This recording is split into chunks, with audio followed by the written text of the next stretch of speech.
Manguma Express Drewmas media ipapo kuti ta Francis Amandishe Drewmas media yakanyanya Drewmas media yakanyanya pafea fea iwe sangori no pawa netawa zungaira sango rinopawa neta asi inini ndaneta ndadzungaira hazvisi kubuda soko hazvisi kubuda chii gare taking you to another level gare taking you to another level aimborwadza subscribe funzaendu tinokukwazisai mhuri yeZimbabwe makadini nemitupo yenyu mese aiwa isi tiri vatano nai ini ndiri Shumba shiri nasoko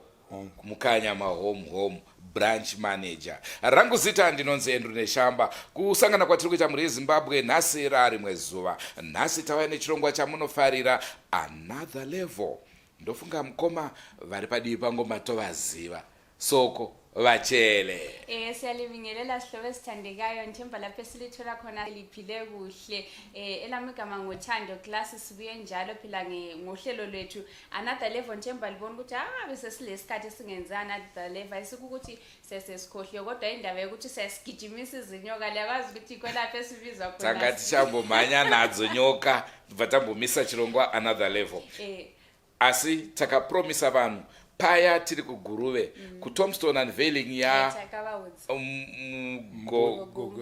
mbuya madhuve saka takaudza tichakuunzirai mukoma Clive nhasi tinavo pachirongwa another level esikhathi esidlulileyo siseguruve ngale lapha sisenza khona iTombstone unveiling elika mbuya madube nthemba abaningi liyamazi sakhuluma njalo ukuthi hayi sithanda ukubonga umuntu omdala oyenza umsebenzi lo okuncedisa lapho sathi sizamulanda phela ngoba kancedisi nje kodwa ngumhlabeleli futhi nguye silaye namhlanje asimkoma Clive tisati tatanga chirongwa chedu chezwara nhasi mune kambo kamakaimba nezvasabhuku maiti sabhuku svikai takagumirirai ndamirirai nindaneta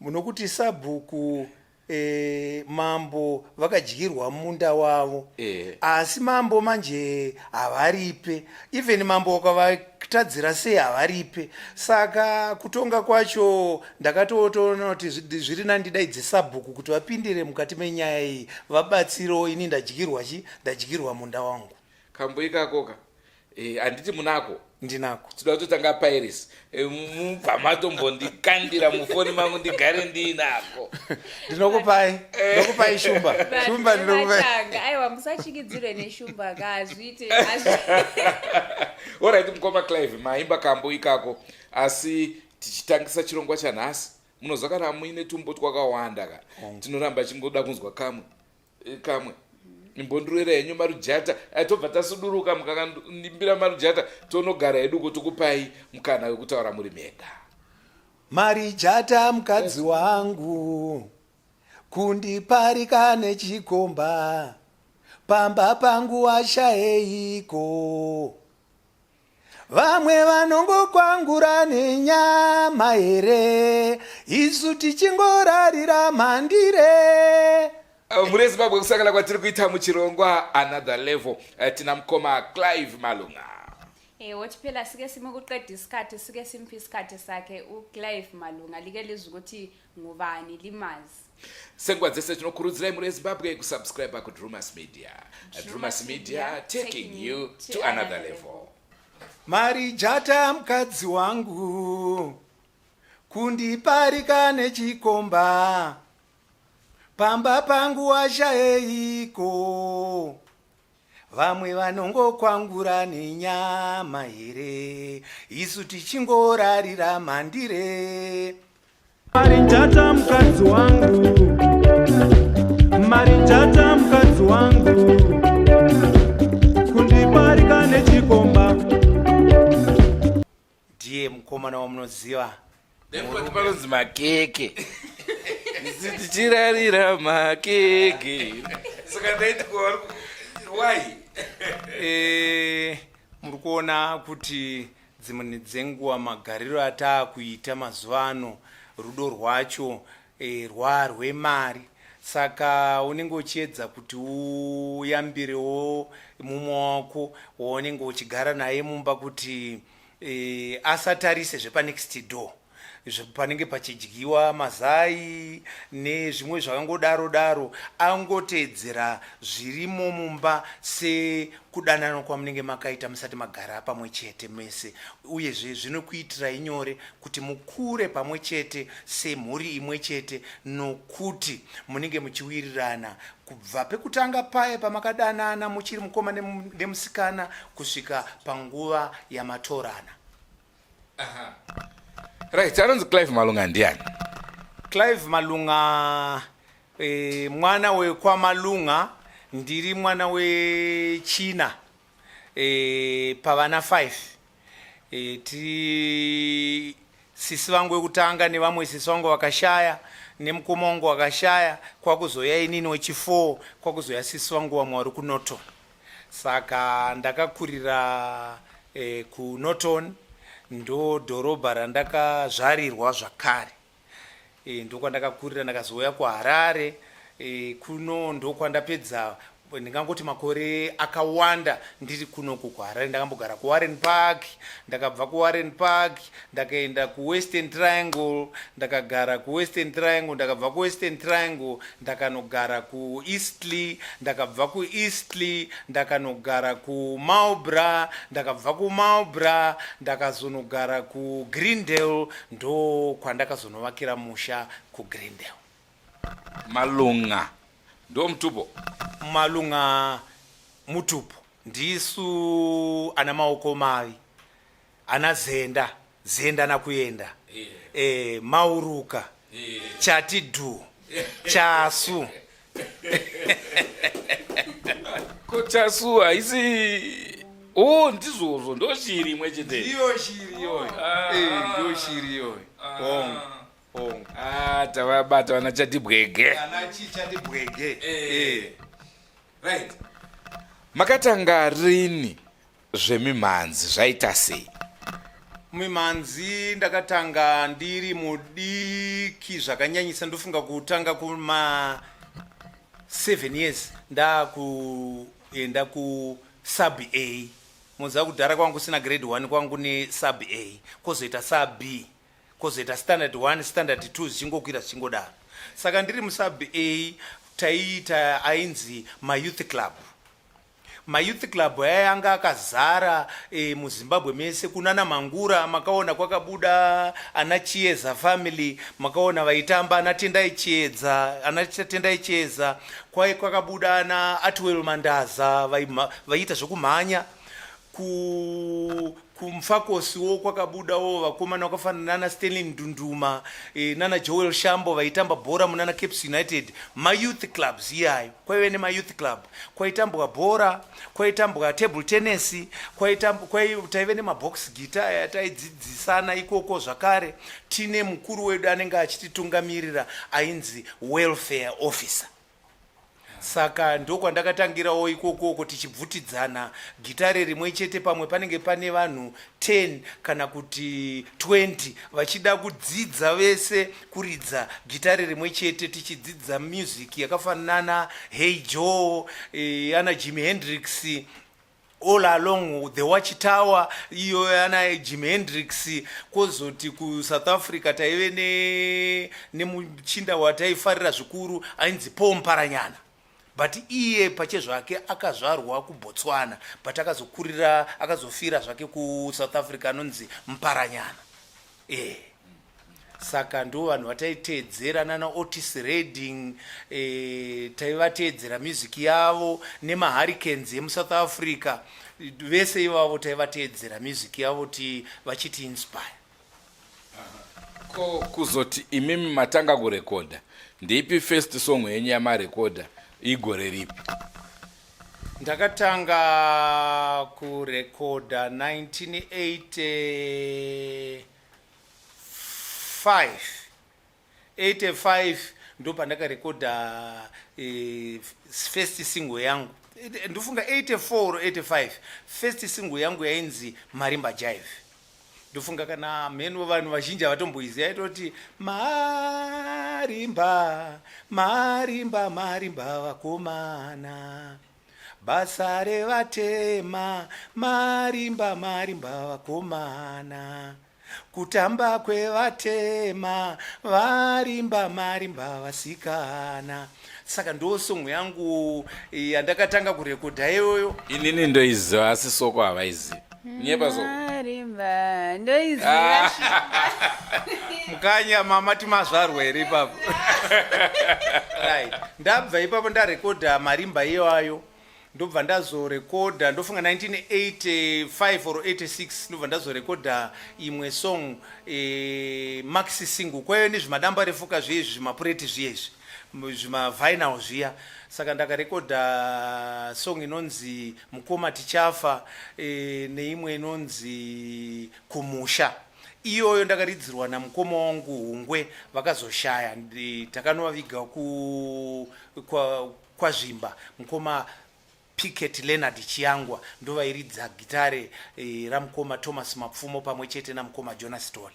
Saka iyo ndichaisa futi online because takatoigadzira toda kuti vanhu vangonzwa matangiro andakaita yati magariro ataita tiri kwedu kumusha taienda kumunda tairima magwere mupunga pamwe nemagorosi jakwarara iveko kumusha. Ndo masongo naandiri mujiti musakangana kuti notoni yakavakidzana nana Mhondoro ana Chivero ana Zvimba saka ndokwechibhanduru. Saka ndakakura ndiri muenvironment yechibhanduru. Mashoko anofadza. Hongu kamuri Zimbabwe tiri pachirongwa Another Level. Nhasi uno tina mukoma Clive. Mukoma Clive vanonyanya kuzikanwa kana tainyanya kuvaziva nekambo kapi soko? Indoziva ke kuti nesango. Watogona. Aiwa, tisati taendera mberi mukoma Clive imbotiroverai nesango. Ini ndakafamba nesango rine minzwa inobaya nhamo yandakaona gore riye sango rinopawa netawadzungaira kudzungaira ndichipota negomo ingwavaira. Ende zveshuwa ndakambofamba mukati menzira ine ngwavaira ndakaiona zveshuwa kuita musician muZimbabwe mutoro muhombe chaizvo unotonga watoshingirira unotoshinga asi ukaramba ukashinga zvinofamba. Vamwe vanoti muri muovetereni ichokwadere ndizvozvo chaizvo. Kutozorekodha kwandakaita video iyo yenesango ndakabatsirwa nakomanda wangu vaVitalis Zvinavashe nokuti 1980 takaenda gara ku assembly point inonzi Tongogara assembly point. Mazuvano iko kwa assembly point ikoko kwa kutongogara ndo yave refugee camp. Kuchipinga uko kuchipangai uko kutanganda uko ndo kwatanga taitogeza kwakazara masomalia zviya naye kwakazara masomalia taitogeza munasave momwe ndo mataitogeza nemagaka yataingoona achingomera miti yaye kwaive nesango hombe ikoko. Saka tabva ikoko ndo pandakazodeployiwa kuBuruwayo kuLuwerin Barracks ndokwandakaintegrate kuti tidzidziswe kufora nekupetawo magumbeza zvakanaka nekupfekawo uniform nokuti kuMozambique wangu usingapfekwe uniform taingopfeka yedu majini maitozoonawo makomrades aipfeka malabels malabels apa makupfeka aya makomrades vakapfuura neko kudhara. Saka ndobva ndazodeployiwa ku19 Infantry Battalion kuNtabazinduna kana muchiziva ntapazi nduna ndo pandakadeployiwa ipapo. Komanda wangu anga ari futi ndanga ndiri very close kune macommanders mushakabvu Charles Gumbo ndo andanga ndiri ndichiseva ndichivamhanyira inini.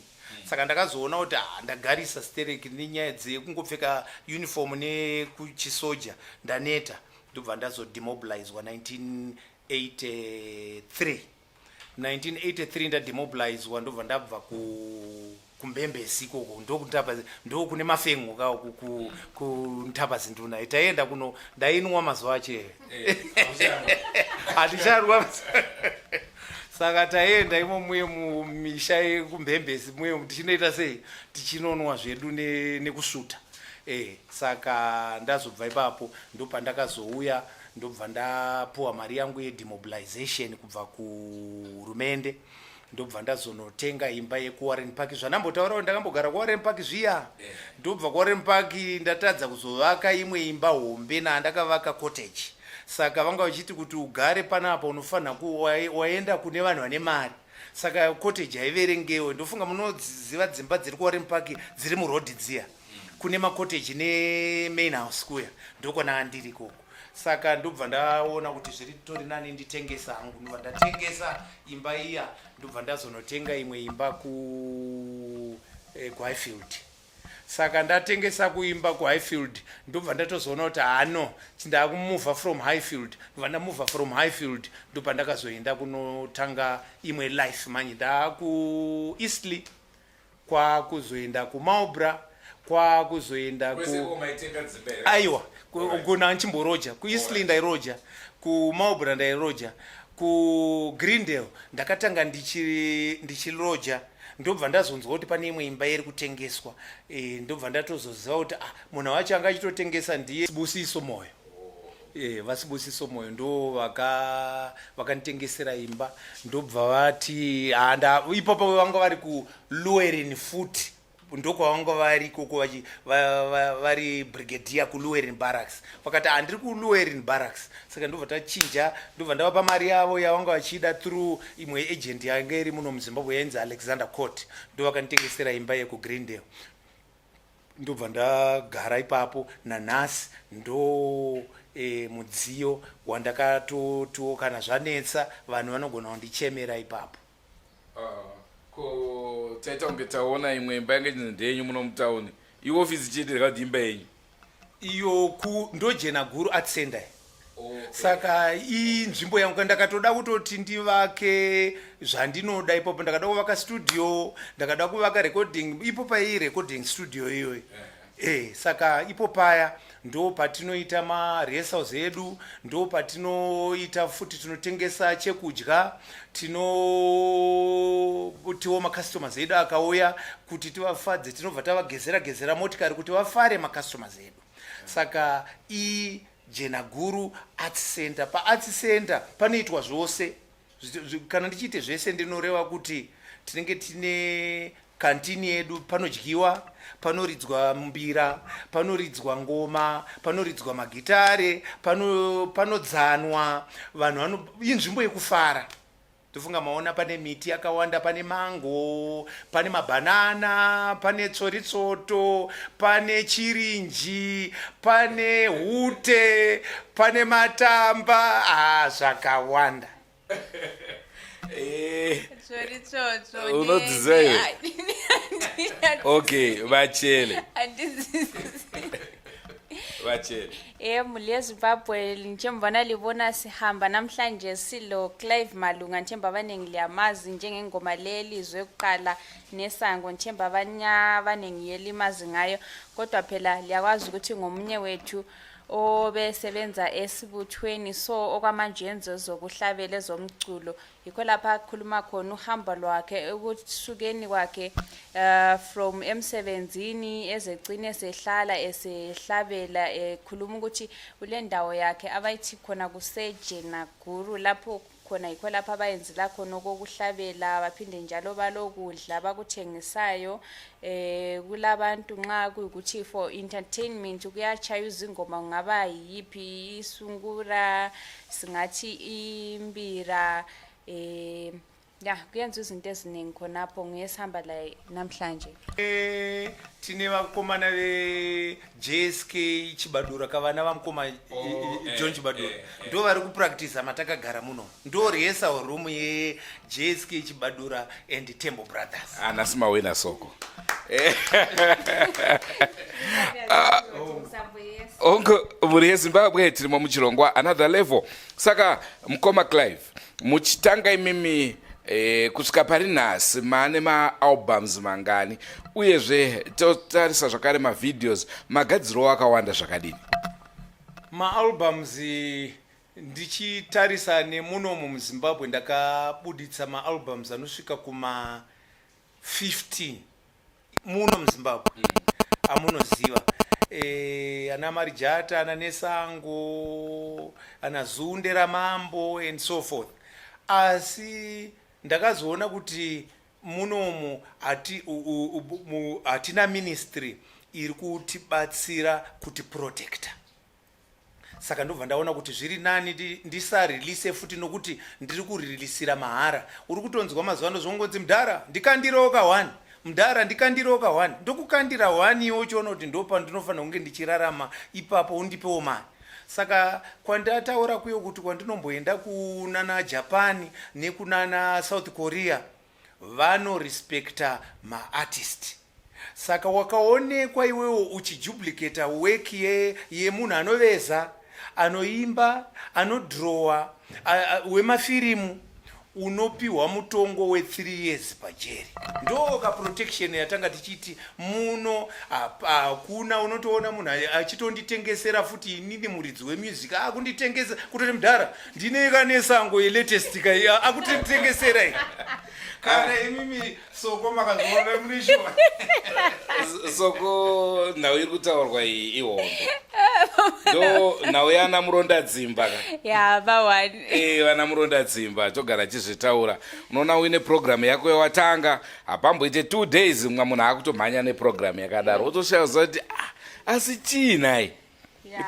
Tiri kurasika papi mu1 room? Vazhinji vacho vanoita izvozvo ka anenge asingatomboteerere music kana kufollowa, chaanenge achingoda imari chete kuti ndingangowana hana basa kuti ndiye muridzi kana kuti imari. Saka ndine 5 maalbums andakazoreleasa kuJapan. Ndine mamwe maremix andakaita maimba nechiJapan. Ayo ndaimba vanotoda Shona. Wakatosvika ikoko uchitotaura neshona manager wedu tichimutaura kuti tataura zvakati ndozvanoda. Tine nhekwe dzetu ndichitoataridza kuti iyi ndo inonzi nhekwe, uru ndo rinonzi rusero, uyu ndo unonzi mutsvairo. Vana vedu vachidengezera hari zviyezvi right ndo zvavanotoda. Ndoona vazhinji vakomana nevasikana vari kutoda zvavo zvemaurban groove.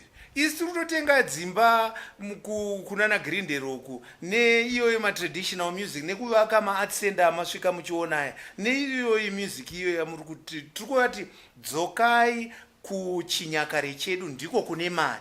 Saka wakaona vanhu uchivataura zvonzi mudhara tese tingaridze mbira here kana marimba hazviite katomboitawo zvimwe zvimalatest. Uri kukopera kamunhu akagara achizviita wekuAmerica.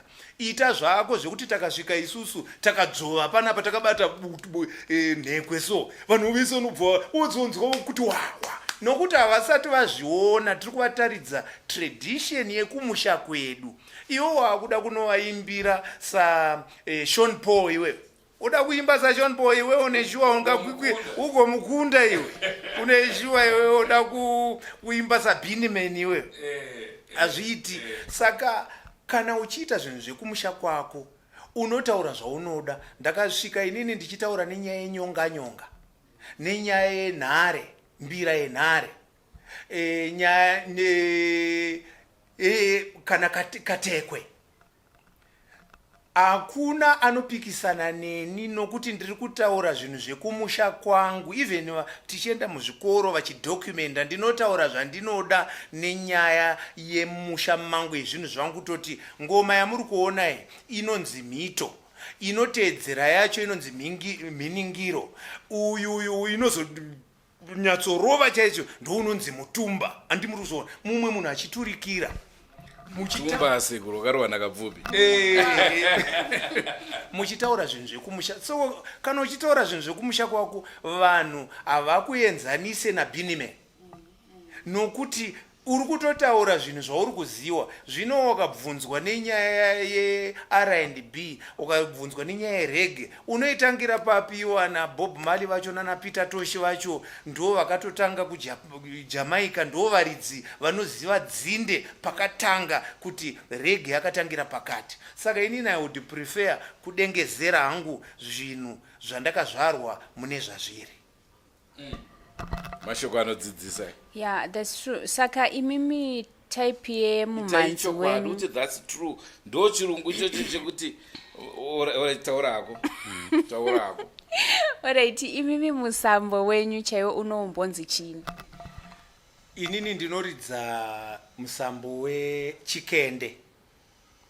Anditi mukuona kufamba kunoita kana nesangu kuyo. Chikende ichochi, chikende chiri munzvimbo imwe chete nezvataurwa navane shamba. Chibhanduru, muchibhanduru imomo ndo mune chikende, ndimo mune tsava-tsava, ndimo mune jiti. Jiti iyoyo ndiyo chibhanduru ichocho. Asi chikende hachizoti ba ba ba ba ba. Fanike maridziro ari kuita munin'ina wangu Baba Harare. Handi muri kuona music iyo inenge ichiti ba, but iyi ino muri kuona kana tichitaura kuti vamwe vanongokwangura nenyama here isu tichingorarira mandire. Handimuona kuti haiziti go kabichana tadzora zvishoma, but music yese iri kubva pa chibhanduru.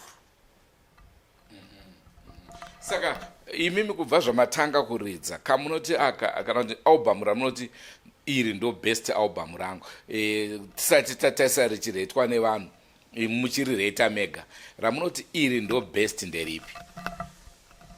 Inini music ndine song yandinoda yandakaitirwa nemwana wamai vangu akazoshaya, asi ndakarwadziwa stereki nekushaya kwakaita munin'ina wangu Fortune family man Mbarutsa. Saka akandiitira song inonzi Rudia, and handisati ndamboshanda nemaproducer. Ndo pandakazodzidza kuti kumwe kwese uko ndaingomhanyiswa mumastudio vanhu vachingoti zvakwana mudhara, time yatopera. Fortune akagara neni akati, mukoma, chinonzi kurekodha music hakuzi kumhanya, ngatiitei music mbijana muchaiona inobuda zvaka. Ndofunga takatora album, takatora almost about 2 to 3 months tichiita zvedu music yedu mbijana.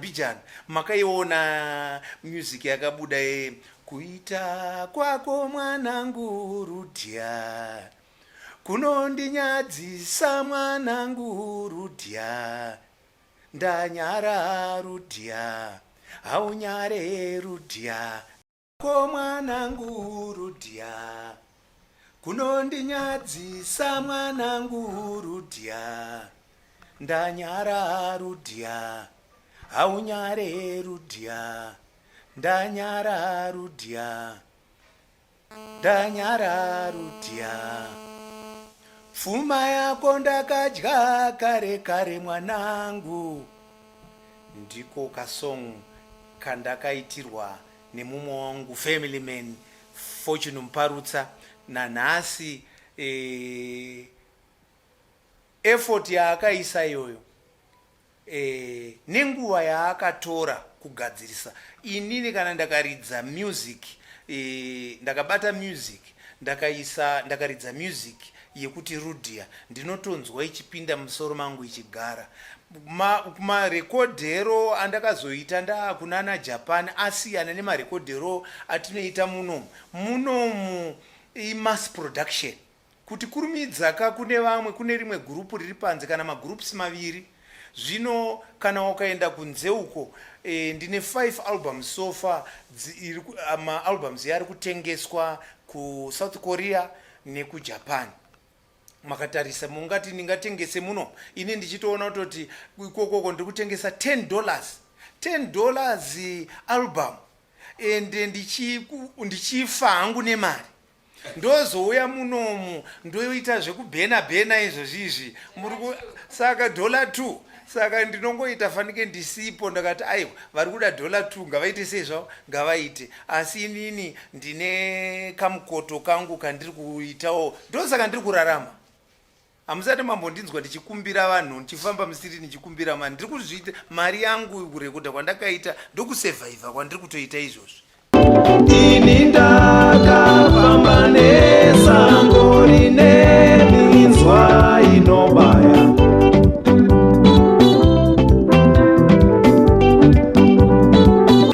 Right. Mkoma Clive, tisati tabuda manyaya emhanzi, ndingade kuziva kuti chikwata chenyu chamaive nacho ndicho chamuchinacho here kubva muchitanga kana kuti pave neshanduko? Chikwata chandakatanga nacho, ndakatanga ndichirekodha na mukoma Zex Manatsa. Ndo vandakatanga navo, ndaendeswa ikoko kuna Mike Munyati na Comrade Webster Shamu. Ndavakumbira kuti mufunge ndabva kuarmy, saka nandichidawo kuti ndijoine music industry. Saka nanchikumbirawo kuti kuma 1983 ikoko ndangobva kuarmy ndobva ndatoti ndakuda kuita zvekuimba full time, ndazvipira. Saka mukoma Webster Shamu na Mike Munyati ndo vakanditora ndobva vaenda neni kuSouthampton kumba kwa mukoma mushakabvu Zex Manatsa, vakandikumbirira ndobva ndatanga kupractice nana mukoma Zex Manatsa pamba pavo. Nenyaya yekuti simunhu anga akamanikidzika because vanga ne band rawo reGreen Arrows, nguva yekutiwo ndichipinda stereki yanga isipo. Saka ndobva ndatoona kuti no chiregai ndimbozvitsvagira futi. Ndobva ndabva kuGreen Arrows kwa mukoma Zex, ndobva ndaenda kwamachipisa night club, ndobva ndanosangana neBlues Revolution, ndobva ndajoina navo. Ndova ndakarekodha futi navo kasong kamwe kaya kana muchiri kuyeuka misanyeshamba kanonzi Komanda. Vakomana mazvipira hereka zvekuti mushandire Zimbabwe, tondo kudubura rinamo. Hationa ndonguva yamasangaiseka. Saka ndakanga ndiri in time, ndobva pane imwe song futi yandakazoita neBlues Revolution yekuchema rufu rwaPresident Samora Machel. Revolution ndoyekuirwa kana ndoramba mukadzi. Ndiyo exactly. Kana ndoramba mukadzi ndiyo. Saka pandakazoita song yekurangarira Comrade Samora Machel, ndo pandakazokokwa nehurumende yava Mugabe kuti toda kuti uye kuSheraton, ichiri kunzi Sheraton mazuva acho, uzoridza pamberi pemakurukota ose. Asi ipapo handina kuzobhekwa neBlues Revolution, ndakabhekwa neHarare Mambos nana baba wangu ana Green Jangano nana mukoma Charles Jangano. Saka ndo pandakazoita ipapo. Ndabva ipapo ndobva ndazotanga ndobva ndazobatsirwa navamujuru vakambondibatsira zvakare nevaimbi vavo. Ndakazorekodha nana Jethro Shasha nana Louis Mhlanga vachindibatsira. Na Louis ndo vakaita Marijata. Ipapo ndakaunza Ray Phiri na Louis Mhlanga na Sam Mataure na Kelly Rusike na Prudence Katomeni na Prudence Katomeni na Choni Somaraire na Adam Chisho maartist ndingangoti emunomu muzimbabwe vandisina kushanda navo vanoverengeka. Ana Fanyada Dube vese ndakashanda navo, ana John Ambuje Sibanda airidza saxophone kwa Thomas ndakashanda navo, vakawandisa maartist. Ana ndisingachuze maartist kuti uyu ndo wandogona kushanda naye, ndaingoshanda nemunhu wese. Sezviri kungoita kana munin'ina wangu Mukudze Mukombe ndongoona achishanda nevanhu vakawanda. That is a good spirit ku music industry, kugona kushanda nekurereka, kuzvirereka, kushanda nemunhu wese, nokuti haumbofa wakachara chimwe achitswanyeinda. Saka kana makawanda, hanzi nevarungu, strength is in numbers. Saka kana makawanda munowina. Ndosaka hondo yakazopera, kanokuti vana vemuzimbabwe vakawanda vakakurosa kuenda kuMozambique nekuenda kuZambia nekuenda kuTanzania, vakawanda kuti varwise mupambe pfumi. Ndosaka hondo yakazopera.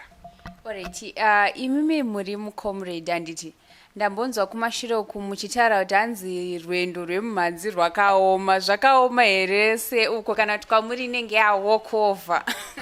Aiwa, tiri kungotaura hedu nenyaya yekuti unenge wakumusha. Saka kana wamumusha uchitanga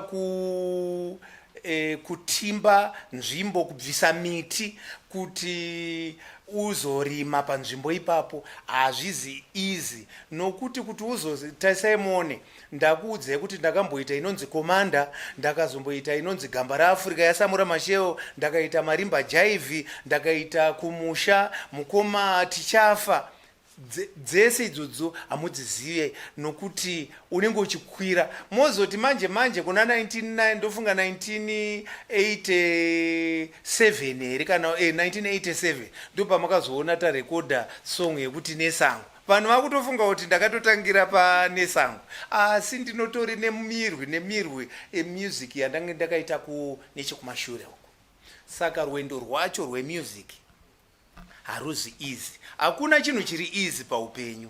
Saka chinhu chose chauri kuda kuti iwewe ubudirire machiri, wakazvipira neupenyu hwako hwose, nesimba rako rose, nepaunogona pose, obva wazoisawo mukati imomo nekugona kwacho ikoko, kuzvipira ikoko, ozoisa kakarekta kakanaka kekudyidzana nevamwe zvakanaka, nekadisciplini kwete kupota uchimhanya uchiita mbiri. Ndinoona vaimbi vamwe vane mbiri yekutora vakadzi vamwe vari kubata vachirohwa mudzimba dzevanhu, vachipinda mukati, kunopinda muartist, kunopinda muimba yemumwe munhu. Iwewe uri kuchiona kupi chivindi chocho?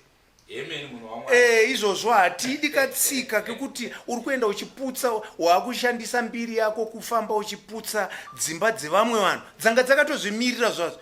That means wakupa nhamo kufamily here, because kana baba namai kozoita vana ipa. That means kuti vana havachagara pamwe chete baba naamai, patove neseparation. Saka vaimbi ndosaka ndati kadisciplini kaya kafuti iwewe wega ndipo unozoona wega kuti kana ukaona kuti wawa uri kundiramba osiya, wakaona kuti mbanje iri kundiramba osiya, wakaona kuti kakareketa kangu pamwe kechipfambi aka akazi kuita, because unogara uchingozorwara manje nezvirwere. Because I want to tell you honestly, pamberi paMwari, wakarara nevakadzi vaviri kana vatatu kana vana, the likelihood yekuti ubatwe nema-STDs iri big, unotobatwa. Saka iwewe muimbi uchienda kuhospitari manje uchibvisiswa bhurugwa iwona nese kuti imidzikisai bhurugwa, iwewe kudzikiswa bhurugwa ende unenge watofumurwa imi maartist. Makutaura kunge amaichisamba. Alright, Mukoma Clive. Wangu mataura zvakawanda pamusoro perwendo rwenyu, asi pane mhuka inonzi jena guru. Toda kumbonzwa more about jena guru. Ndinotondera chose ndiri kuZBC tichienda kunokavha jena guru. plus mazuva yangonzi chi nyazotitsanangurai makaifoma sei jena guru kusvika pari nhasi?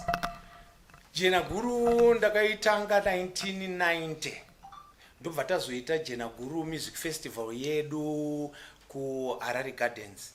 Asi munhu akandibatsira pane vamwe amai vandakatanga kushanda navo 1990 vanonzi Tomoko Takahashi.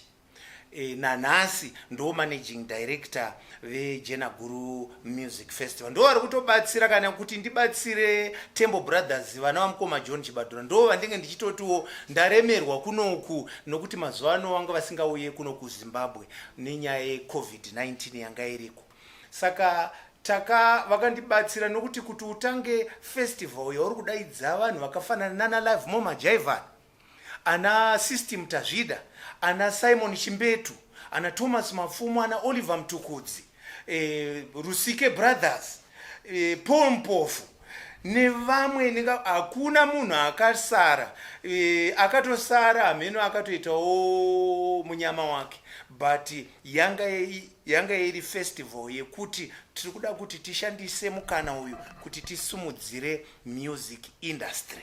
Ndosaka manzwa ndachema payekuti hurumende yedu zvino inotora vanhu madofo vasingaziva vanoitoita fanike pamwe inini handipo izvozvo. Can you imagine kuti inini ndiri kutora vana vemuZimbabwe ndoenda kunovatengesa kunana South Korea ndichishambadza nyika ndakatisa kutakura mureza weZimbabwe.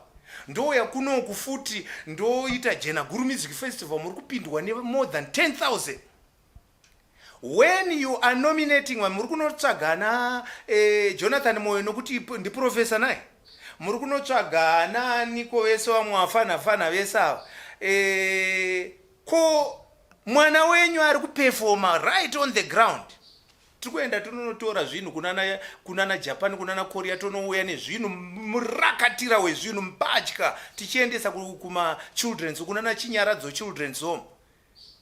Imi muruda utanga maona kuti inini nditange ndafa mobva vanhu obva vati handimaona Clive ndiye akanyorera ka Thomas Mapfumo na Mbuya Stella kuti vapiwe honorary degrees. Clive potuverengwa mudadadada wezvinhu zvandakaita.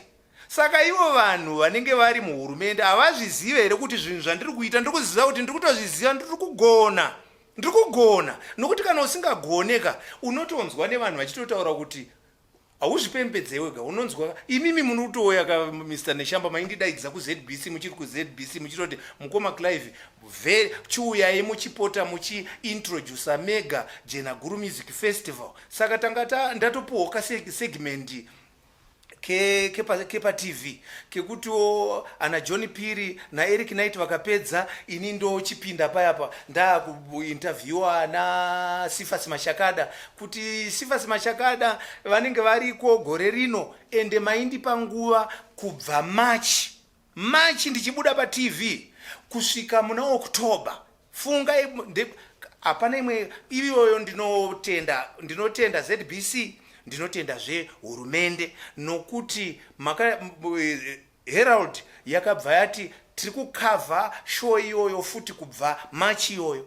Sunday Mail ndiwo zvimwe chetezvo. ZBC maradios ese vaona kuti kuTV kwavhurika vakaona kuti vachasarira nepapi, ndipo makazoona kuradio vanga vakungosapota from March up to October. Ndosaka makazoona vanhu vanga vakubva from Plumtree, vakubva kuinyanga, vakubva kuMount Darwin, vakubva from all corners of the country. Saka festival yakazopedzisira yakura yeJena Guru. Instead yekuti vanhu vachiisapota festival iye, vakazoti aiwa hazvichaitaka kuti urambe uchiita festival, ngatichiite ari magala, chiuya uchitidzidzisaiwo kuti ungochifambisa sei Jena Guru. Ndipo makazoona ini ndakazoita advisor wa inini na Elias Msakwa, ndisi tanga taadvisor wa Professor Jonathan Moyo. Ndobva ndavaitira festival yakapuwa amai Mafuyana Nkomo, mudzimai wemushakabvu vice president vaNkomo vachipuwa tsvimbo naMugabe muSheraton. That was the first and the last kuorganize. Vanhu vakuziva manje vakati tamubata manje takuziva kuti kana uchida stage inoonekwa kuform scarf, kana uchida maposters unoonekwa kuscreen light, kana uchida hwawa unoonekwa kunotorawo nehose opera zvinoonekwa kunational bureau. So I showed them. Ndobva vandidzinga handina chandakatadzeni asi vakangoti iwewe Clive kana uchida kuperforma the ground is there. Kana uchida kuperforma paunodira uya uperforme kumagala asi kuorganiza takuorganiza toga.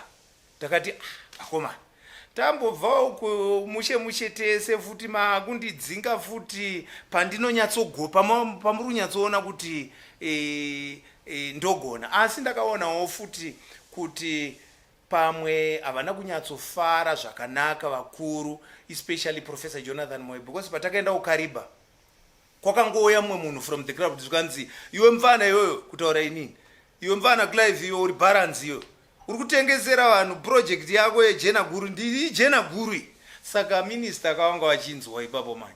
Saka ndakatoona fanike panga pakuita fanike tag of war pakukwikwidzana masimba. Ndosaka ndakazonzi kana wakuda kuperforma paunodira. Ndosaka makandiona kwese kwaiperforma kuHwange makandiona, kuChimoyo makandiona, kuKariba mama kushandiswa manje. Kunzi iwewe performa zvekuorganiza haunei nazvo.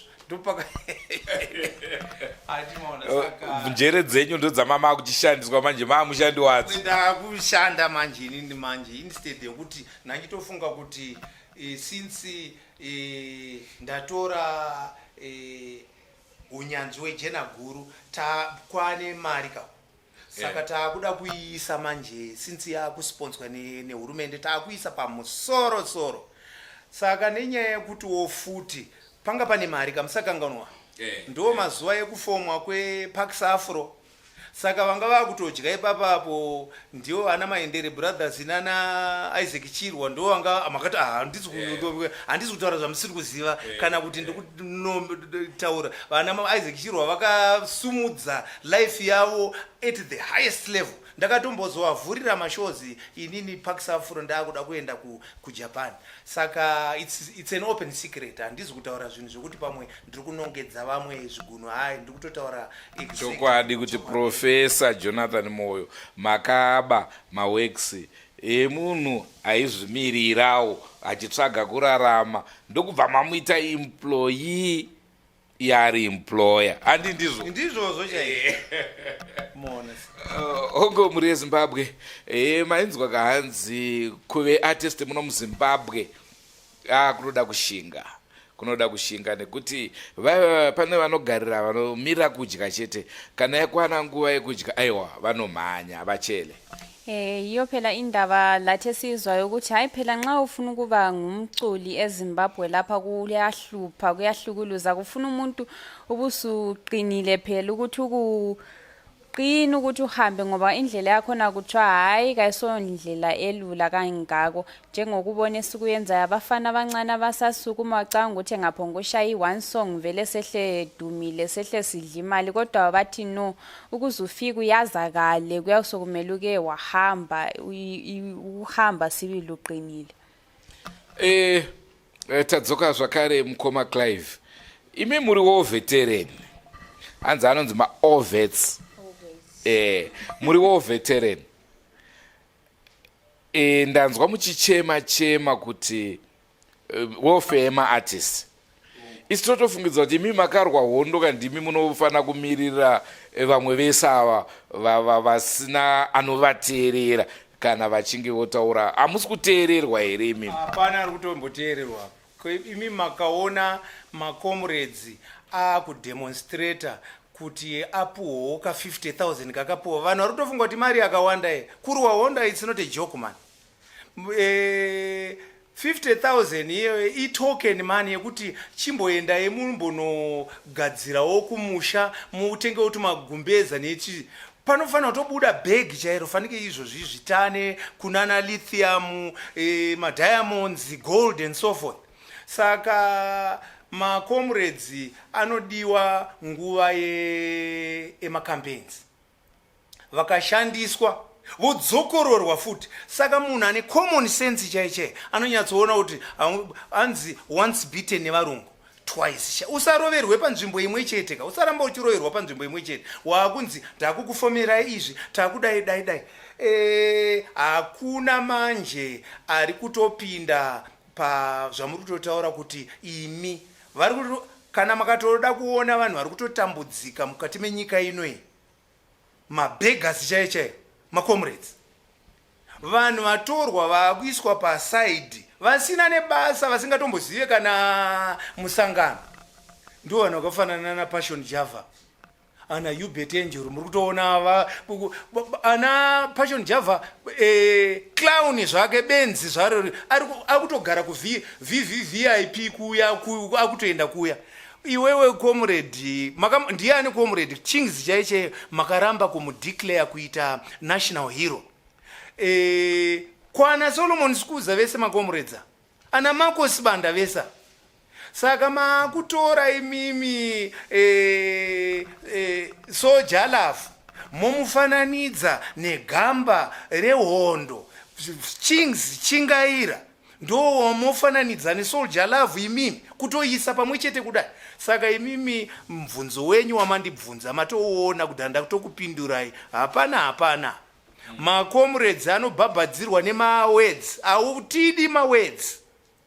Kana muchida welfare macomrades, isai bega. Pane lithium muZimbabwe, pane mamiliyoni akatobuda kubva kuna China and so forth.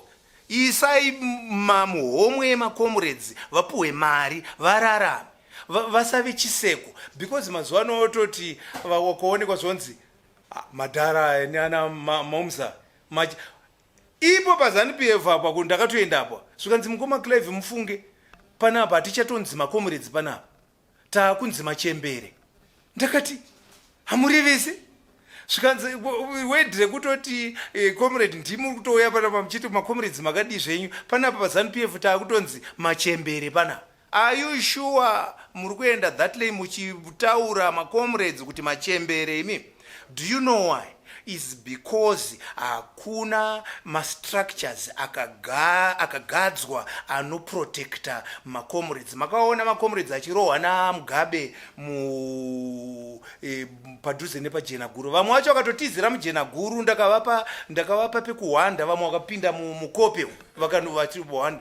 Recently makaona macomrades achisungwa, nhasi ndofunga vachiri muma-court proceedings. Kusunga macomrade, ende uri kutosunga munhu asina makumbo futi. Uri kusunga mumwe munhu anetori nezvirwere zvaakatora zvekupuhwa poison ari musango.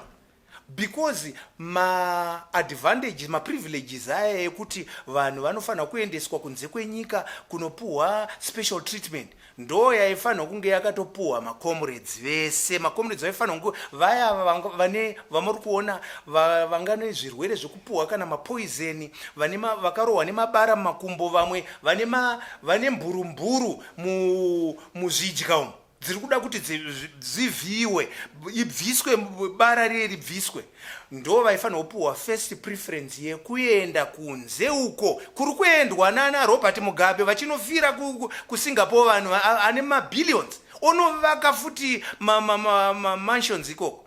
Saka makatoona imimi munhu munomu tichiona vanhu vachivaka 30 bedroomed house. Hakuzi kupenga iko kana imimi kana Ian Smith chaiche watakabvisa munomu nema MP yake, wamakamboona imimi ane 12 30 kana ane 10 bedroomed house ndiani, kana iye aigara kuPrazi kuShurugwe. Simple life. Muri kudirei kuvaka madzimba ndosaka makuba mari dzekotiko, ndosaka makuba mari dzemadiamonds, ndosaka vakuba mumwe akatobatwa apa ane 6 kg dzegold. Ndiani aenda kujeri izvezvizvi? Gold iye iri kupi? Nyaya chakafamba sei? Diamond riri kupi re 15 billion? Saka muri kuona isusu tinoti masanction, hamuna masanction, kunyeperwa. Musanyeperwe kuti mune masanction muno. Kana vanhu vachigona kuvaka imba ine 30 bedrooms, achiisa maborehole 10 paimba 1, oisa masolar panels, ozopinda mutauni umu uchiona mune mapothole, vana vari kurara munzira, mafamilies ari kurara munzira vari kushaya pekugara. Imimi hamuna tsitsi here dzekuti hatidi kuona mwana wemuZimbabwe achitambudzika isu tichizvaura nemari? Muno mune vanhu vane mune mabhiliyoniya, muno mune mabhiliyoni. Saka nyika ine masanksheni ndoya muri kuntaura ine mabhiliyoniya imi, ine masanksheni kanyika ino. Saka bhiliyoniya ari kuiona kupi mari munyika yakasungwa nemasanksheni? Hamuna sanction muno. Sanction ndisu, isusu we are foolish.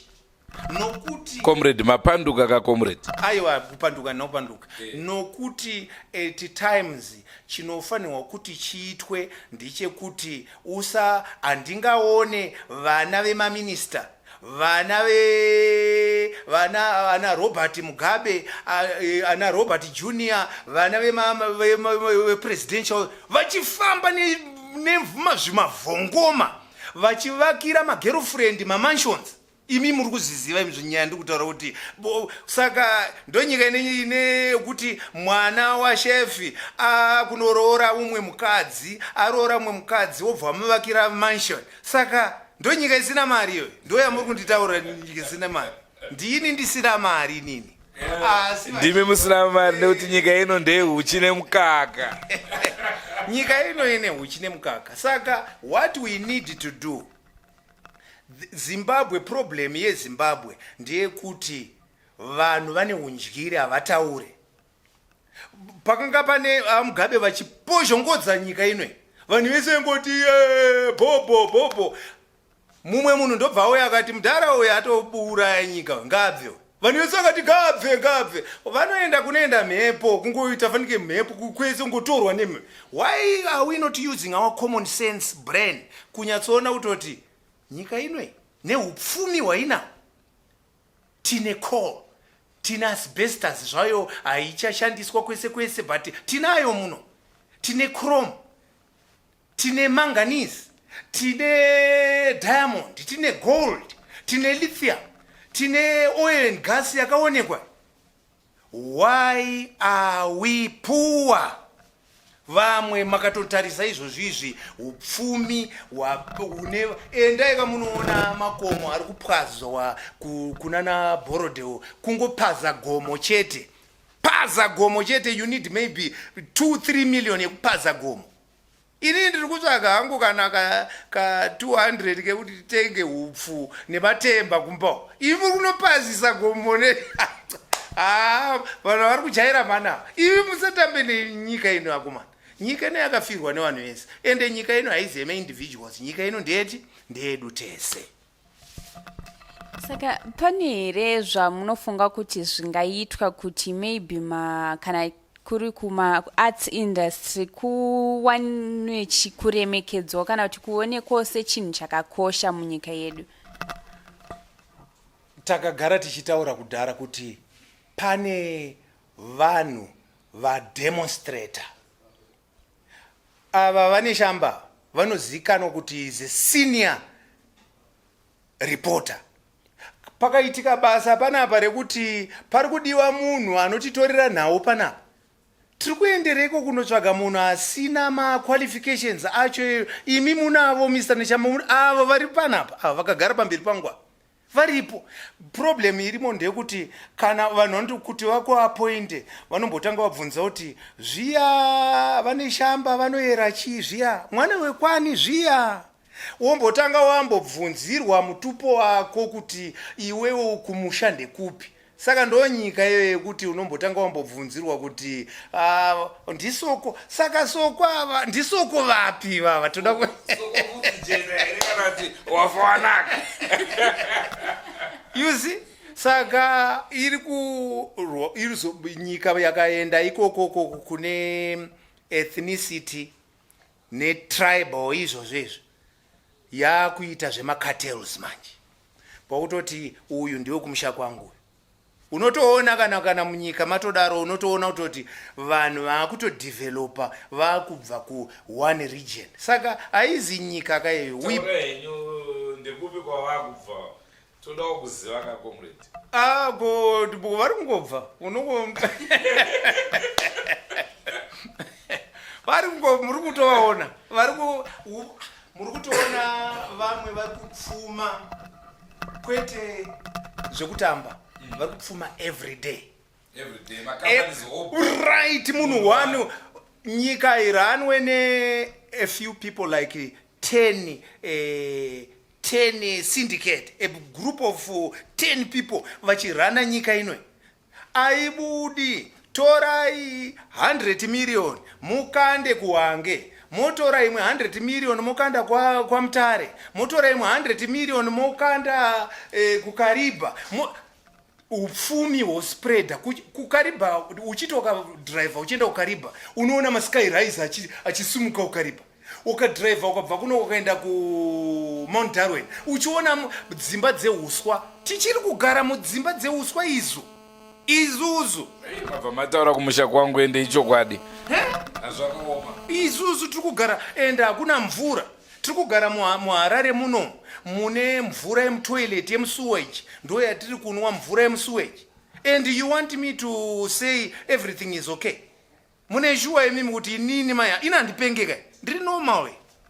Anopenga ndiye anenge achitotaura kuti iwe wakudai because iwewe maybe uri kupuhwa kana kuti tumari twemusombodhia kana kuti uri kupuhwa tumari tongotenga kahwawa kari kunzi kadhogi kaya. Andozvati mukoma Clive tikavateedzera hatingapedze chirongwa chezuva ranhasi. Asi ndisati ndabvapo mukoma Clive, madhesi andakasvika kuZBC ndakanzwa kuti pane mwe DJ yamama kurova ichokwadi. Uye ndakamaapologiza ndi Shepherd Mtamba. Shepherd Mtamba angangokanganisa mazuva achoyo zveshuwa because mazuva acho fodya ndaimbobata. Saka ndakambotanga ndamboisvuta mbijana ndisati ndaenda ikoko. Ato kukura kani unenge uchitokura otozozviona kuti wakura otoona kutoti kana hwawa uchikuramba otoona like inini hwawa ndakaona kuti uirane neni fodya futi. Amai vangu vasati vashaya vakatonditi mwana wangu ndiri kuona kuti wakasiya kuputa mbanje, ndiri kuona life yako ichabudirira zvakanaka. Saka ndakazozvifungirawo ndega ndakati inini life yangu handirarame nenyaya yembanje, and don't benefit anything from smoking mbanje. Ndobva ndazvisiya patitezemo ndasiya mbanje enda kutovaka kamahatsisenda mamuno mutori mustudio kamuno ndikuti I can manage to pay my rentals epana. Ndiri kugadzira zvinhu zvangu ndine dzimba dzangu now ndiritori organized. Kunyeperwa kuti hanzi wakaputa mbanje ndokuti ufunge steri, that is a lie. Inonzi illusion, hallucination, unenge uchiita daydream. Kana utori sober, ini ndiri sober kaini ndiri kugona kutenga kazvinhu tese imoni equipment izi ndiri kutenga kaini apa haizi mbanje yakandizonitengeka equipment. Saka ndingati kumhuri kwenyu pane here vaimboita zvemimhanzi zvekuimba zvakanyatsobva kupi? Izvi ndine mumhuri medu tinoimba. Mukoma wangu mwana wababa munini vano vekukadoma uko akanga achiridzawo magitare nemasavana sisters. Saka mumhuri medu tiri vanhu vanoda zvemutambo izvi. Makatotarisa kana izvozvizvi mumhuri medu vazukuru vangu vazhinji vese vari kuita zvemusic. Alright, saka pavana mune vana here vari kuteedzera matsimba enyu kana kuti vari kufarira zvekuimba? Yes, ndine mukomana izvezvi wandakatanga kumudzidzisa music ane 3 years. This time akuenda kuuniversity, atori kuuniversity izvozvi, saka ari kuspecializa futi. Saka ndakambomuti amboconcentrata nezvechikoro nokuti muri kuzviona zvananchitaura zvemunyika muno zvekuti kana ukange usina paunozendamira unofa nenzara. saka ndakatomuti mapepa first, waita mapepa ako echikoro oconcentrate oenda hako kumusic. Saka tototi music zvinenge zvakatobatana zvazvo kuti uchiita kuchikoro uko hako music uchizoita hako kana wapasa wanaro gwaro mumaoko. Alright, asi mune here zuva ramunoti hamufe makarikanganwa muri music industry rinofadza kana kuti rinenge rakakutsamwisai chero zvese? Ndine zuva rimwe rakandisekesa rekuti tiri kugwanzura stadium tichiita Jena Guru Music Festival. Pane mukomana akaonekwa nevanhu achichema mustadium. Saka anga achichema vanhu vakati, mukoma Clive, utaisai munhu uyu atoendofunga 30 minutes 40 minutes arungoramba achichema mukomana uyu. Mama diku mukoma Clive kuenda kunomunyaradza kana kumubvunza pamwe abirwa mari. Saka inini ndobva ndatoenda pandakati munhu ndotoona ari kutochema misodzi iri kuyerera kudai. Ndobva ndasvika paya pandakati mukoma makadi henyu haana kuita. Ndobva ndasvika futi padhuze ndakati mukoma koma itwa pane ndingakubatsire chiko chaitika. Ndobva anditarisa kumeso. Zvikadzi mukoma Clive tanakirwa nemusic mukoma Clive. Saka ndanga ndisingatombozive kuti paupenyu music inoita kuti munhu aite sei acheme. Saka ndiwo zvimwewo zvandinorangarira. Pasaidhi rimwe risina kunaka nderekuti pane mupurisa angatori ofisa. Ndofunga makamunzwa nezvakanonzi Jefta Dube akabva autaurwa nemwe mupurisa angabva pamachipisa. Ndo mapurisa ndaisenzanawo zvakanaka kubva paSouthampton nepamachipisa paya. Zvikanzi Jefta Dube akuitira weti padhuze nestage pari kuonekwa nevanhu vese mazara vanhu mustadium. Saka mupurisa akati koshefu mamadi kubva pamuri papo munozvibatsira zvenyu matoilets ari padhuza. Saka mupurisa uyo shefu uyo atsurwa uye ndobva atobvisa pfuti kwakupfura mupurisa musoro chaipo. Ndobva atofa mupurisa. Vanhu vakatouya mukoma Clive munhu matofa munhu mupurisa ura mumwe mupurisa. Ndobva azosungwa Jefta uye ndobva azoenda kumachipisa police station ndobva azoenda kucourt. Ndonyaya makazonzwa yekuti anga akupindurudza nyaya zvikanzi mupurisa uyo anga achinditi hanzi ndiri mukadzi waPekenan Banana. Saka president Pekenan Banana vakadonhera mushow yangu Jena Guru yaiyera. Ndo makadonhera president Kenan Banana kuti wazoenda kukonimara vakutonopika jeri. Inyaya yekuti mukomana mumwe ndiye akazotaura iyanzi Jefta Dube ndiye akazoti uyu mupurisa anga achinditi hanzi ndiri mukadzi waKenan Banana. Kuri kunyepa achida kungobuilda nyaya anga atori nemaproblems ake mentally. Kwete kuti mupurisa yanga vanhu vese vakatoti ari kunyepa. Ndosaka muri kuona akazonopika jeri akazonofira kujeri. Saka ndo very sad story yakaitika muupenyu waJefta Dube na former president Kenan Banana. Okay, saka imimi mune makamboita macollaborations nevamwe vaimbi zvisinei nekuti musambo upi? Vakawanda. kuJapani ndakaita nevamwe vanoridza maviolini nevamwe vanoridza rock music.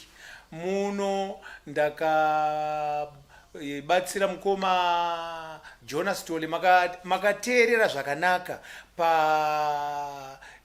music yamukoma Jonas Tole paalbum ravo rasabhuku yavakaita manje iri paYouTube iyi.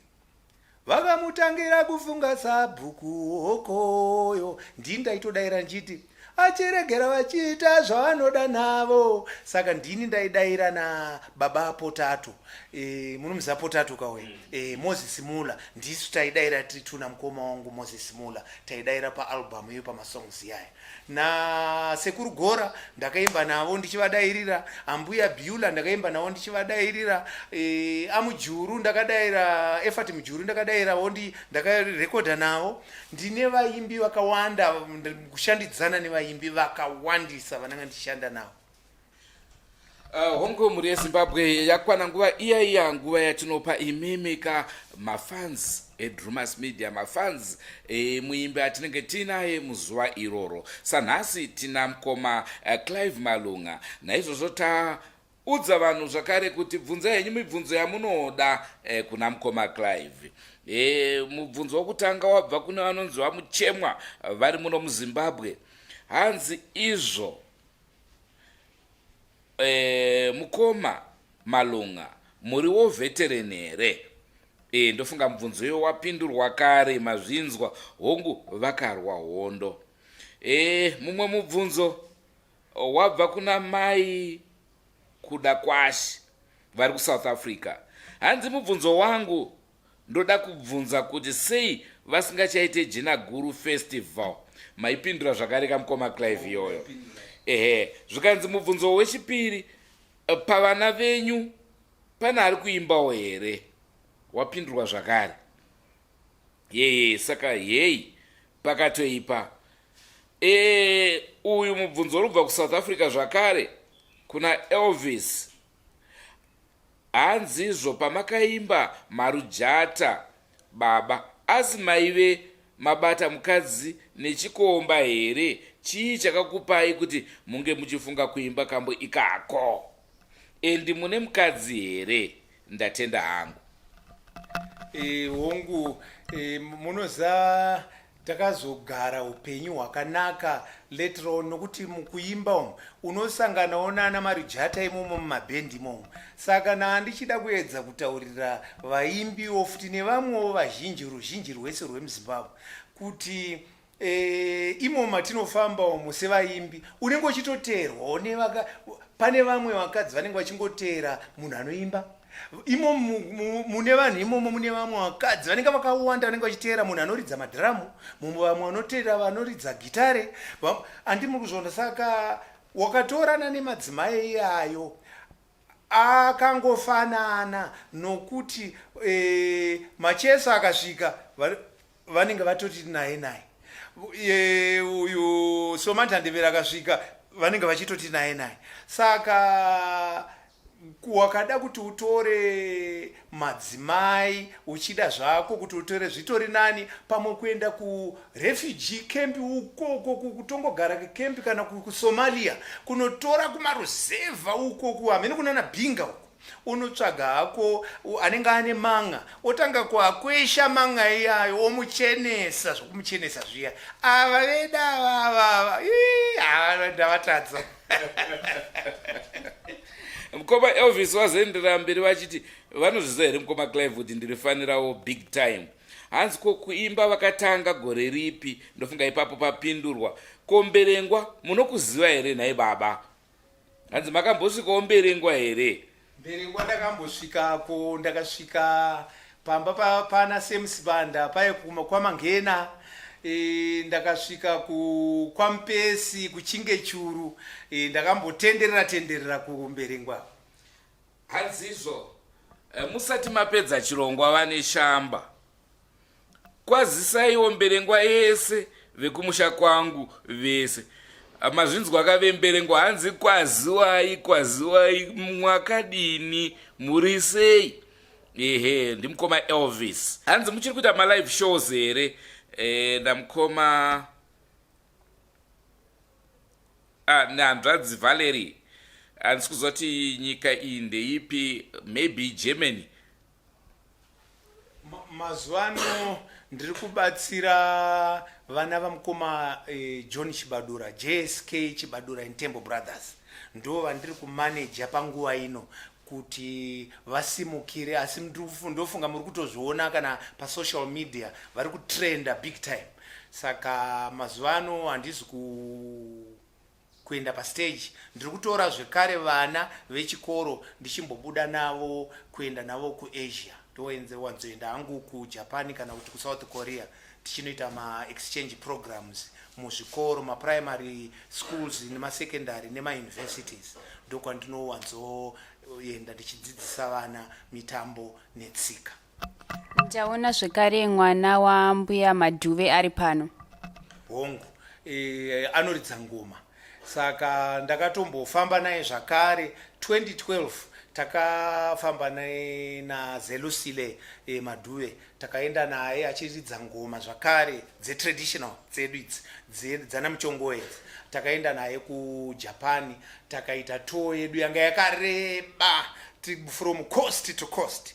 Saka takatombofamba naye apa, abatana zvakare neJSK Chibadura in Temple Brothers, ndiye ari kuridza madrums.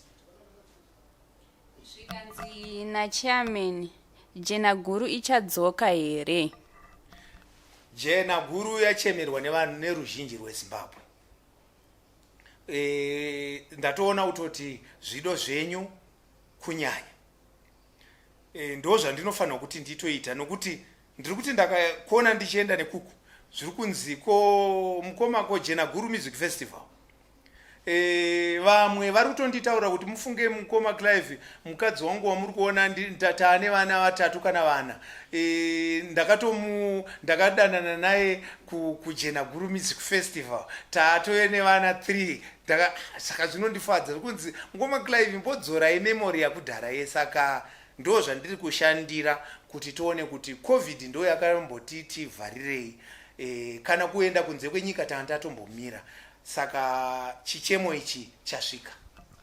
Zvikanzi nasisi vangu Mancuve paBotswana apo kunze kwane Sango, Rudia na Sauramba, dzimwe nziyo dzakaita mukurumbira ndedzipi? Tine Marijata iyoyo yakaita mukurumbira, kozoti Kumusha yakaita mukurumbira, kozoti Gwenyambira yakaita mukurumbira, kozoti futi ipi imwe futi Marimba Jive. Ndichiri kupinda music industry iyo yakambosumudza vanhu vakaifarira. Ndichaisa pa social media because yanga yakaiswa pamavinyl, saka ndakarekoda kubva pamavinyl ndichiitira kuti vanhu vanzwe music kwandakatangira. Tinoziva kuti vakawanda vanhu vanga vaine mibvunzo, vana Mancu taiona, vana Shailini takuonai mune mibvunzo yenyu makawandisa, asi hatingaitaure yese mibvunzo iyoyo ikapera nekuda kwenguva. Ndofunga maona programu yedu yarebesa zvikuru. Aiwa, rambai muchititsigira pachirongwa Another Level nezvimwe zvirongwa zvese. Imbuzo lapha minengi siyabona ukuthi minengi kakhulu soke sikwanisa ukubuza yonke one by one, siyabona abantu abaningi, kodwa okwamanje othi sike sigcine la.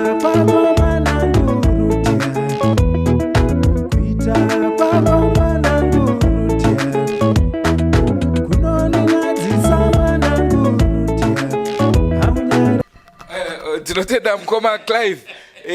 Vafana vekwachibadura toda kuti vabvango kujoinai mutiudze project yamuri kuita, ramba yenyu muri ipapo, asi vafana vekwachibadura tokumbira vauye zvakare tinzwe kuti ndezvipi zvamuri kutorongera. Ndiri kuona kuti hamusi kumira, muri kuenda mberi. Yakamira sei project yamuri kuita nevafana? Tiri kutrenda mazuva ano, tiri kupisa. Ndokufunga muri kuiona vana vangu pama-social media apa, uyezve tine pamwe patakapuwa contract mustreet ino opposite Jena Guru pane restaurant, saka toridza ipapo every Friday. Saka maSaturdays nemaThursdays nemaSundays tenge tichitonoridzawo kune dzimwe nzvimbo. Saka vakomana vari kuita zvakanaka, Simba, Knowledge naJohn Junior vari kubata basa. Muri kutozviona izvezvi vari kutoswera the whole week vari pano parehearsal. Hatiti isusu kana takauya kurehearsal todzokera kumba. Saka ndofunga muri kutoona magumbezi ari apa, kurakidza kuti pano ndo patinogara, ndo patinodya toriyesa, nokuti kana taakuzobuda kunze kuti toda kuti isusu tipe vanhu zvinhu zvakakwana zvisiri hafu. Saka vakomana vari kupractice ende vari kutraya nepavanoita se nepavanogona pese, ende also ini ndiri kutraya nepandoita se nepandokwanisa pese kuvasimudzirawo, nokuti baba wavo musakanganwe. Mukoma John Chibadura vakamira neni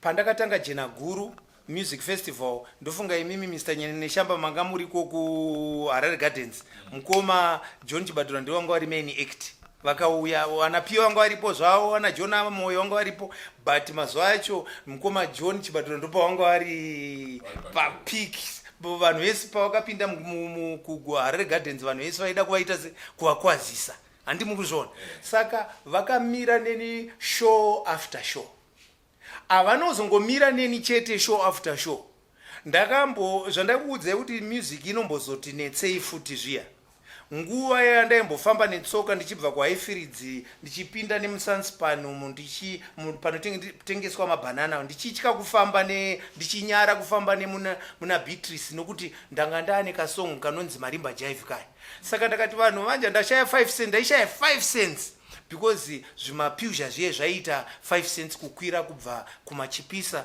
kusvika muno but 5 cents yaitoshayikwa ndaitozouya kuno ndopinda muQueens ndokukumbirawo mari vamwe vakatozopedzisira vakuti vakandiona zvonzi nhasi unayo kurakidza kuti nhasi 5 cents yekudzokera kumba unayo ini ndisina manje saka vanga vachiti vakandonozoti Clive atouya kuzokumbira 5 cents saka mukoma John vaiti vakatondiona vakareada situation yangu vaiti vakandiona otondiisa vanga vasingandibvunze kuti ko Clive toita sei vaibva vanditengera food Clive enonditengera 1 2 3 4 5 6 food nemadrinks totengerwa odzi right vanenge vakapfeka money bag yavo makazara munozaka mukoma ndo malegend ka vandifidha kudaro futi obva wabvisa kana kuti $20 ndobva ndainzi $20 ndotopedza kamwedzi musakangano kuti kuHighfields marentals yaita $10 kubhadhara imba kugara mu1 room yaita $10 saka kana une $20 mwedzi wese unogona kuita sei kutoita grocery rako rese kutopedza saka he looked after me during trying times panguva yandanga ndakaomerwa saka muri kuona I'm prepared to put this equipment and have this room kuitira vana vamukoma John vakatorasika varasika zvavo that is their own problem asi ini ndinoti party yangu at least mukoma John ndadzorera mazviona kablasi zvezvamakandiitira ndaita sei ndadzorera ko ipapo zvakare tanga tasiyirira pane imwe nhau yamuri kuita zvakare yemaTombstones maybe vazhinji vangangoda kunzwawo kuti yakamira sei. maTombstones takatanga 1992 tichitenga maTombstones yevaimbi takatenga akawanda ana mukoma James Chimombe ana Tobias Areketa ana Susan Mapfumo ana Jordan Chataika ana Piketi Chiangwa ana Solomon Skuza nena tingangoti kwakuzoti pakata apa ndobva tamboti mirei ndobva tazotanga futi ndopatakazonovaka mausoleum iya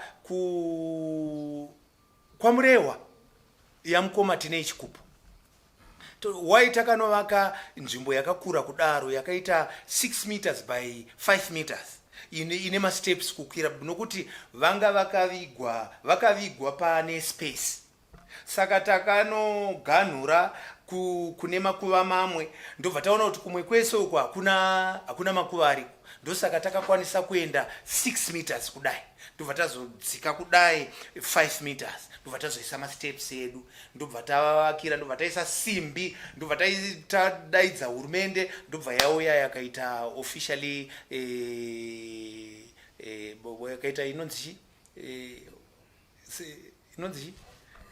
official unveiling ceremony right ndio yakatozoitwa nava Nick Mangwana tabva ipapo ndopa makazoendawo this last month andiri kuGuruve ndokwa makazoenda kwambuya Madhuve ndova takaitira zvakare kune vamwe vakatowanda vakafanana ne mukoma Jonas Tole ambuya Beulah Joko Jona Mutume vakawanda mufunge but tiri kuda kuti tiite mbijana vamwe vanhu vari kuti ndakatoona vamwe vanhu vakundibhasha ndakati ini ndakatobhashwa kudhara inini nditori nini kuti hanze ari kutora mari iyoyo achinotenga matombo vaimbi achitadza kusimudzira ma-up and coming kana kuisa mari yacho mune something.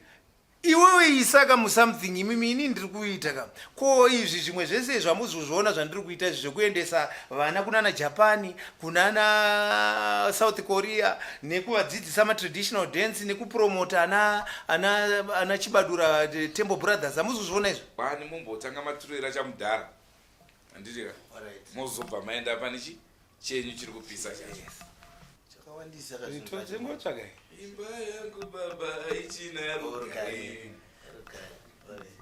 Imba yangu baba ichina rugare.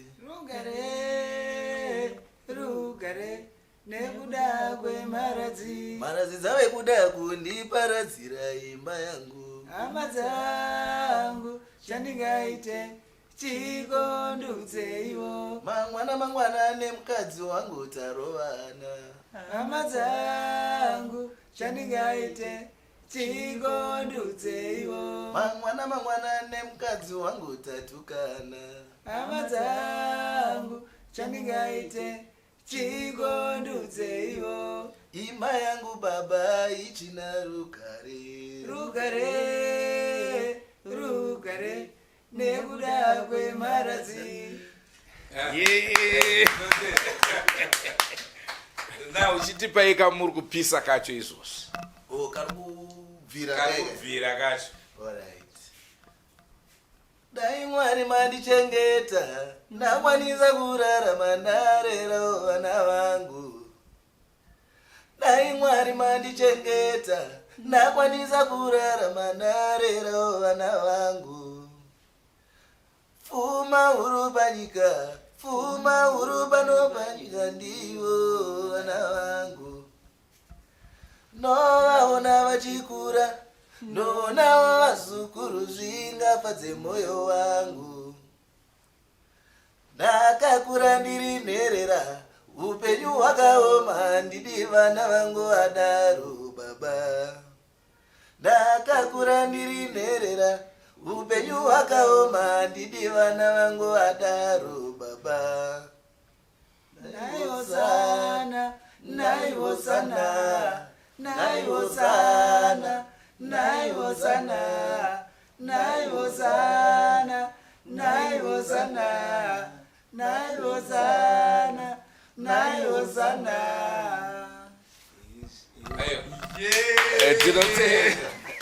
masimbisa mavaona vana vemushakabvu John Chibadura musavakanganwe munotondera paya takamboita nhau navo tichikurukura kuti zvakamira sei muri kutirongera zvipi vakapromisa kuti aiwa don't worry ndanga ndinguda kunguvabvunza nguva yese kuti makanditi don't worry maapapi but handichakwanise kubvunza mubvunzo usho ndichingoda twangoemba kababa vavo mudiwa Janet hii request kubva kuna mukanya handingakwanise kukumisai. Ndiwe here mudiwa Jeneti, ndiwe here ungandidaro kubvira zuva ratakadanana. Ndakakudza kuti ndine vana vangu, iwe ukati cho usambochema. Vana vako ava ndichavachengeta, nasi uno zvave kufamba sei. Zvawave kuti audi vana vangu, nasi uno zvave kufamba sei. Zvawave kuti audi vana vangu, Ndiwe here ungandidaro, ndiwe here ungandidaro, ndiwe here ungandidaro, ndiwe here ungandidaro, ndiwe here ungandidaro, ndiwe here ungandidaro. Hanzi ndikati neshamba usambowara. ndiyazoko inaika special request aiwa mukanya tatenda yedu hongo muri yezimbabwe chirongwa chanhasi machiona ene ndinovimba chakufadzai soko Mvule Zimbabwe nthemba uhlelo la namhlanje lijabulile likholisile nthemba lapha elikhona lizwisisile labona ukuthi hayi besilabantu abadala abantu abakhulu singathi ucomrade ave njalo ngucomrade kwezomculo sokoka zvingandirwadze kuti tiende tisina kuzivana pachivanhu inika munoziva kuti ishumba kaino saundi yemuka yenyu inoti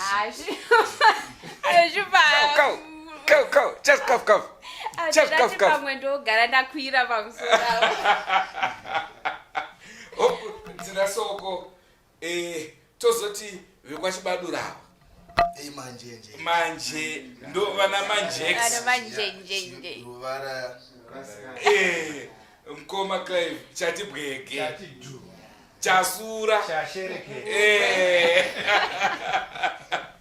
aiwa mukadaroka ndozvinoratidza kuti tiri vana vemhuri imwe chete tiri mazimbabweans ipapapaka pane vamwe vanofanira kundiombera asi kuda hangu vataura asi maoko aiwa zvanza zvinofanira kunge zvichisvika zvazvo muchaona haranga here rinotendwa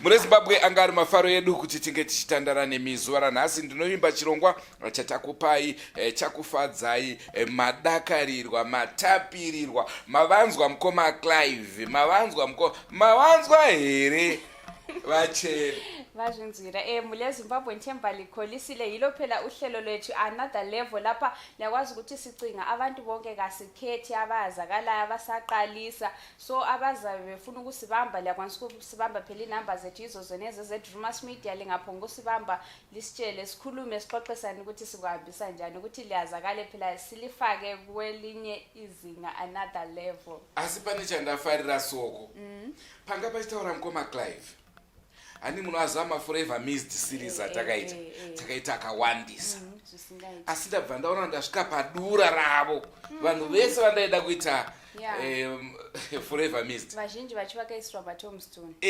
takutoziva kumusha kwavo namukoma Clive tinosvika chete tofamba navo tofamba nemagamba ivo mukoma Clive vasati varo vakamboke Drewmas Media asi china vari kutembe challenge aiwa saka kari kuuya kambo kedu aiwa hapana chakaipa asi inini ndanga ndichikumbira kuti kambo kavakatanga kuridza mukoma Clive kavambotsenhura kaika ikakayanga vakadhoktos kakaita keDrewmas Media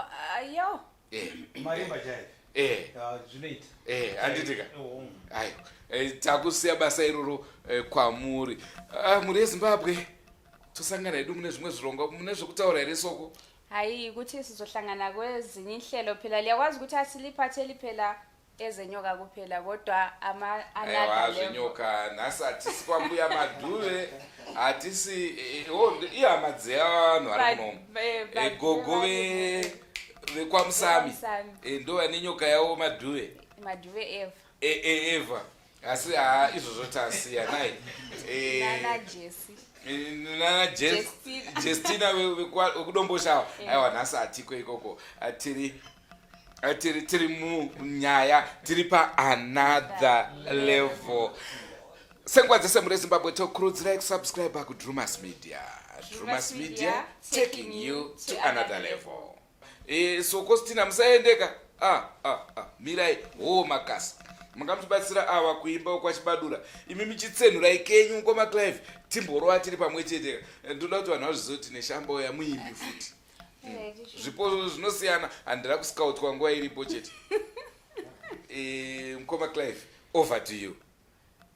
Takuimba songo ini ndakafamba nesango rine minzwa inobara namo yandakaona gurerire sango rinopa wandeta wadzungaira kudzungaira ndichipota negomo rikwavaira kudzungaira ndichipota negomo ingwavaira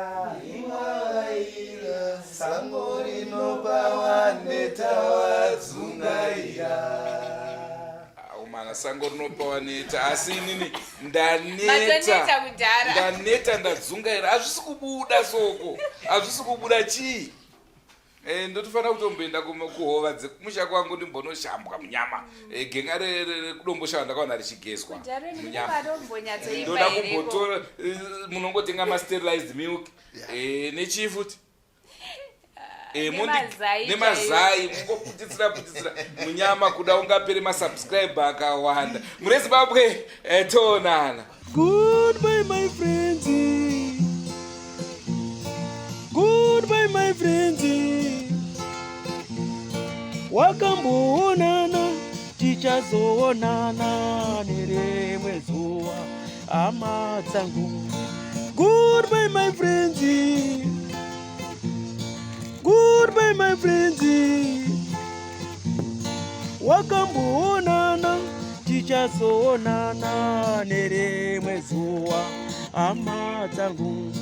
Ini ndokwenda kubasa kwangu, iwe makiwe mkaranga